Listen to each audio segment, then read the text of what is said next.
Hey, how's it going, guys? So welcome back to the channel. Today we're going to be discussing a little bit of what it cost me to pretty much put together the CRV.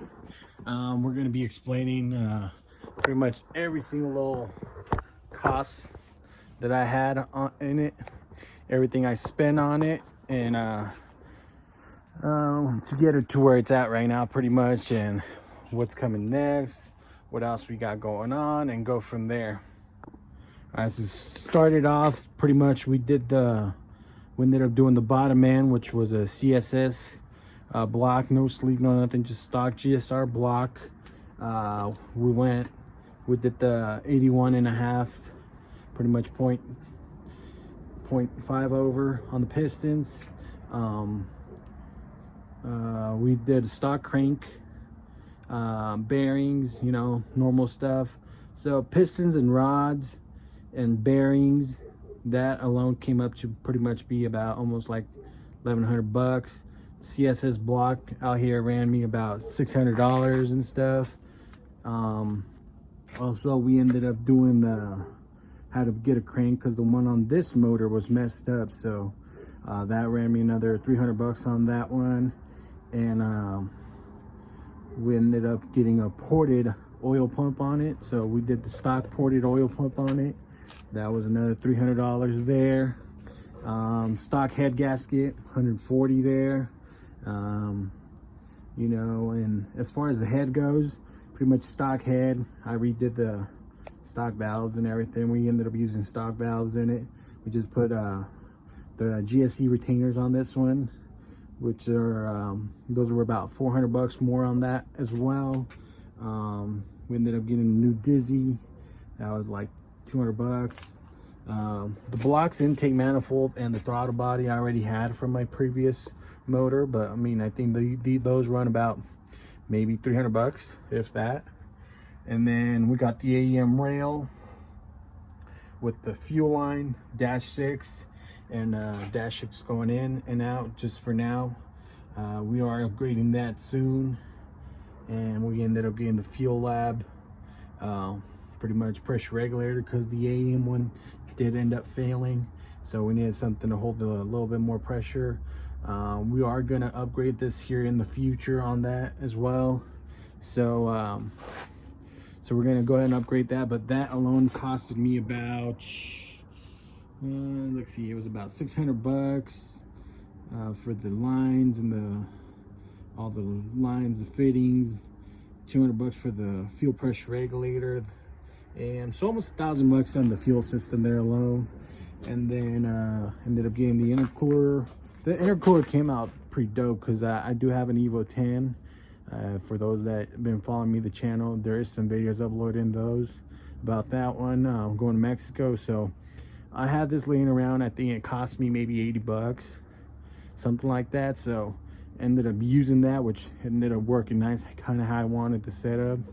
So that right there, so $80 there, and I think I spent like another $400 to get the piping done, if that. So $500 there. Now the turbo is a Precision 6466. I think these run about like $1,500 new, but it was brand new when I bought it. Somebody ended up selling to me for $500, so took advantage of that deal. And then along with that good deal, I got that sheepy manifold, which is right there. Hopefully this will focus there. There it is. So it's a sheepy top mount manifold, which those are about $1,500 as well. And I ended up spending roughly about $500, so some guy just needed some cash, and yeah, so I picked that up, which was a great deal. And then we just had ended up buying the tile 44mm wastegate, which is another $400. And you ran the pipes, radiator, $100 or $70. It was an eBay one. But as far as that goes, that's pretty much it. As the motor and the turbo kit all set up, and I mean, I guess the clutch, which is a stage 5 Speed Factory clutch in it, and gaskets and the Gates blue timing belt in there. all that stuff.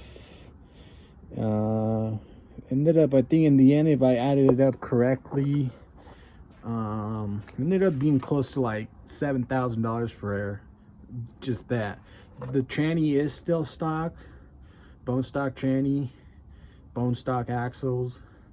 Nothing was upgraded there. Everything's bone stock as far as that goes. But yeah, pretty much just the motor alone so far where it sits was pretty much close to that. I mean, include the turbo kit, everything, you know. But so far so good. I mean, I've been happy with it. I think I could do a couple upgrades here coming up soon, and do some pulls, get you guys see some videos, some pulls in it. But overall, really love how the setup came out to be. Yeah, and then let me show you now. So what's next for it is we got some parts that just came in. Might as well took advantage of those Black Friday deals and went and get some parts in for it. So I'm gonna split open the box. So if you guys seen my last video, I was tearing apart my old GSR motor. A few of you guys are wondering what it was for, but we ended up getting some new parts from Speed Factory. These are their Speed Factory H-beam rods, which are rated for like 900 horsepower. So we're gonna end up doing that, similar build to that, but we're gonna upgrade a couple things here and there. And then we ended up getting this guy right here. So this is a the Speed Factory fuel rail. Let's see if I can get this open here. So Speed Factory fuel rail, which is a little sweet little thing. There it is, which you could do the dash 10 lines in it. So that's why another reason why we end up doing the dash 6 on the AM rail, because the rail itself, you can do dash 8 maybe, but still the rail's kind of small.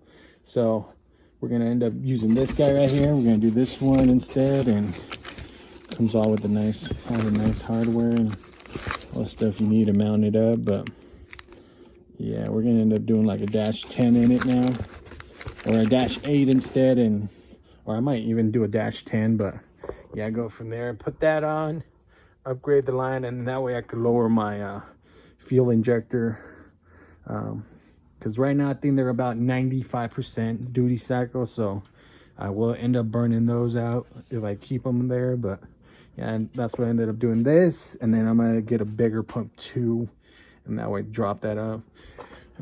So we also got some more goodies in here, so we took advantage since of the sales, and we went and picked up some 2200cc injectors for it as well. These are going to go on the S2000, so we got that, and we just got the Haltech coming in, and we should be good to go ahead and tune the S2000 now. But at least we got these here ready to roll. We got some parts, we got some pistons coming in as well, and we should be good. So we got pistons, bearings. The block is over at Dustin's getting the CSS ready for it, so crank's ready to go too. So we should be almost good to go here soon and get all that squared away for the other spare block and have it ready to go. And thanks again, guys, for watching today's video. I know there's been a lot of people asking me about how much it cost me to put it together, but there she is. And as soon as all this cold weather and snow melts away, we'll get some pulls in it. But that's it for tonight. Thanks for watching, and we will see you again soon.